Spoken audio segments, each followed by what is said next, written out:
Magandang umaga ulit sa inyong lahat mga boss. Ayan, araw ng Monday mga boss, start na naman tayo ngayong araw mga boss. Ayan, ito na pala mga boss yung nabuhusan natin nung last week mga boss, nung Friday. Natanggal na rin pala natin yung mga brace na nilagay natin dito na bakal. Ayan, tinanggal na natin. Ayun, pwede na naman nating tanggalin yun mga boss. Pero yung mga tukod natin mga boss, hindi pa natin yan binawasan. Ayan, yan pa rin yung mga tukod. Ayun, para makagalaw lang tayo dito ng maayos. Bago natin ito mga boss tatanggalin, ayan, papabuti natin mga boss ang at least 2 weeks. Yun kasi yung minimum na pwede na nating baklasin lahat ng forma natin dito mga boss sa slab natin. Pero after 1 week mga boss, pwede na tayong magbawas ng mga tukod natin. Ganun yung gagawin natin mga boss. Ayan, maghihintay tayo ng 1 week bago tayo magbawas. Tapos maghihintay tayo ng at least 2 weeks bago natin tanggalin lahat ng forma.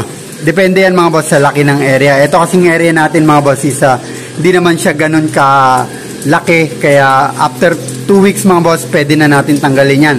Pero kung yung area natin malaki talaga siya mga boss, kailangan mo natin patagalin kahit at least mga 28 days. Ayan, bago natin baklasin yung tukod natin kapag malaki talaga yung area nung binuhusan natin mga boss na slab. Tapos yung dito pala mga boss sa likod natin mga boss, ayan, asintadaan na rin pala natin to mga boss nung Saturday.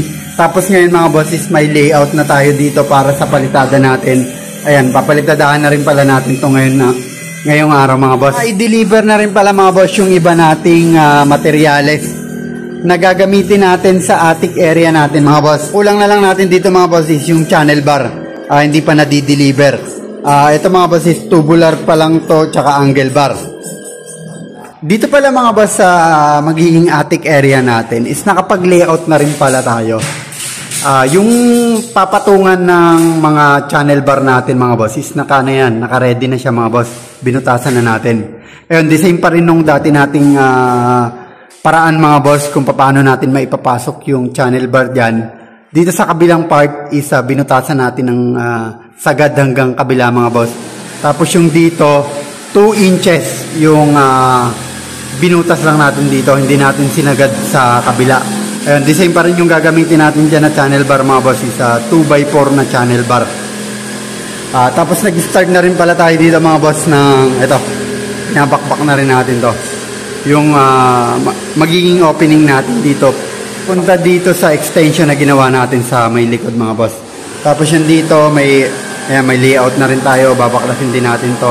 Ito naman yung pinto natin para sa magiging access naman natin dito sa side na extension natin mga boss. Ito na pala mga boss yung slab natin dito sa taas.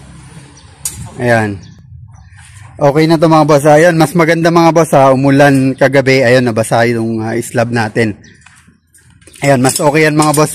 Binabasa din talaga natin tong slab natin pagkatapos nating buhusan. Kung hanggat maaari mga boss bababada natin to ng tubig para yung pagtuyo ng slab natin mga boss hindi siya bigla, para hindi magka-diferensya yung slab natin. Kasi once na matuyo to ng bigla mga boss tendency na ito magka-crack itong slab natin. Kaya napaka-importante din pagkatapos natin buhusan mga boss, kinabukasan bababara natin ng tubig mga boss. Ina-assemble na rin pala natin yung mga bakal ng poste natin dito mga boss sa second floor. Ayan, ina-assemble na natin, dinudugtungan na natin para yung magiging extension naman natin dito mga boss sa may third floor. Itong side pala na ito mga boss, itong extension natin dito sa likod, ito pala hanggang third floor to, yung extension natin dito sa likod. Pero yung dito sa side na to, sa bandang front, hanggang second floor lang to mga boss. The same pa rin nung dati mga boss. Magmula dito sa sa buhos natin sa slab, ang nilalagay natin na haba ng dugtungan natin mga boss is 1 meter magmula dito sa dudugtungan natin. Ayan, 1 meter to mga boss yung dugtungan. Tapos the same pa rin nung dati, lagi nating ginagawa yan, nakabend siya yung dugtong natin na bakal. Ayan, nakabend tayo dito para yung mga anilyo nga natin is same pa rin yung laki pagdating sa taas mga boss. Space pala natin mga boss ng bakal. The same pa rin yung ginawa kung ano yung ginawa natin dun sa ground floor is the same pa rin. Pero yung sa mga dugtungan natin mga boss, magmula dun sa yung spacing natin kasi ng bakal mga boss, ulitin na lang natin. Tatlong 5 cm mga boss, tatlong 7 cm, tapos 10 cm, and then the rest is 20 cm na. Pero dito mga boss, sa case ng dugtungan natin mga boss, pagkatapos natin sa 7 cm mga boss is 10 cm na magmula dito sa may dugtungan natin mga boss. At bago tayo naglalagay ng 20 cm pataas. Ayan. Magandang hapon sa inyong lahat mga boss. Ito pala mga boss sa likod na yung division natin dito sa likod. Ito, pinapalitadahan na pala natin ito mga boss. Itong area na to. Ito na lang sa side na to mga boss. Yung dito pala mga boss sa may attic area natin mga boss. Ayan. Naikabit na pala natin ito mga boss. Itong mga channel bar natin. Ayan. Pinipix na lang natin doon mga boss. Wini-weldingan natin ng bakal para hindi gumalaw yung mga dulo na itong channel bar natin mga boss. Ayan, mapapansin natin mga boss, itong ilalim na itong channel bar natin is ito na yung magiging kisame natin. Ayun, the same nung lagi natin ginagawa sa mga previous natin mga boss na project dito sa attic area. Ayan, tapos ito na yung sinusunod natin mga boss. Babakbakin na rin natin to. Yung pinto dito sa part na to. Tapos dito is ayan, natanggal na rin natin pala to mga boss. Ayan, open na siya. Itong area na to. Sintadahan na lang natin itong isang part na to mga boss. Tapos yung mga poste natin dito mga boss sa likod. Ito, ayan, na-assemble na natin. Nadugtungan na pala natin ng mga poste. Ng mga bakal mga boss. Ayan, tapos nagpuporma na rin tayo dito. Netong mga poste natin. Ito, nadugtungan na rin natin. Ayan, tapos yung dito sa part neto mga boss, etong dalawang poste na to, ni-reduce pala natin to mga boss. Etong poste natin dito is niliitan natin.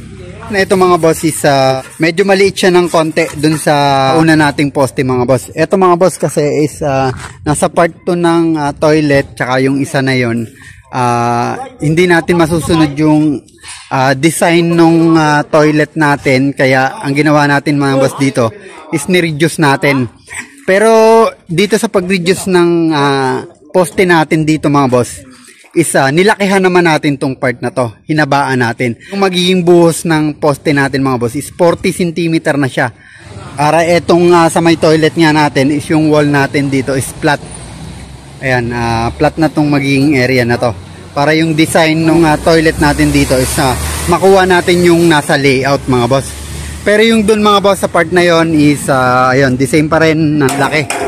30 by 20 pa rin yung laki ng poste natin. Tsaka yung dito sa mga part na to. Yan, yung iba na yan is 20 by 30 pa rin yung poste natin dito. Ayun, silip din pala tayo mga boss dun sa kabila nating project. Yung dito pala mga boss sa isa nating project mga boss. Yung mga tiles pala natin mga boss is dumating na rin nung Saturday. Ayan, kompleto na to mga boss sa toilet natin. Tsaka sa flooring natin mga boss. Kompleto na yung sa first floor, tsaka yung sa second floor. Tsaka sa mga toilet natin, tsaka lababo mga boss. Kompleto na to. Binil din pala natin mga boss, kompleto na rin to. Yung para sa attic area natin. Yung pala mga boss, yung mga aluminum door natin mga boss is nandito na rin. Ito yung dito sa first floor. Dito mga boss, sa may, yung sa may hagdan natin mga boss. Nakisame, ito na, kabitan na rin natin, tapos namasilyan na rin natin ng epoxy mga boss. Ayun, yung lagi natin ginagamit. Saka itong sa may side ng hagdan natin mga boss. Itong sa part na to. Ayan, nalagyan na rin natin ng cover. Saka yung dito sa may loob. Ayan, tapos binabatakan na rin natin to mga boss. Yung sa attic area natin mga boss. Yung mga bitak-bitak. Ayan, nirepair natin yan mga boss. Yung mga dugtungan nung existing. Nag-crack na kasi mga boss yung mga dugtungan.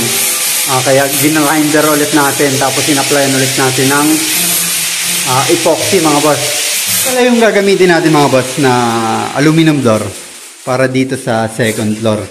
Tapos ayun, itong sa toilet natin, tinanggal na rin natin yung hamba na plastic mga boss. Ayan, ito na nga yung ilalagay natin, yung aluminum door.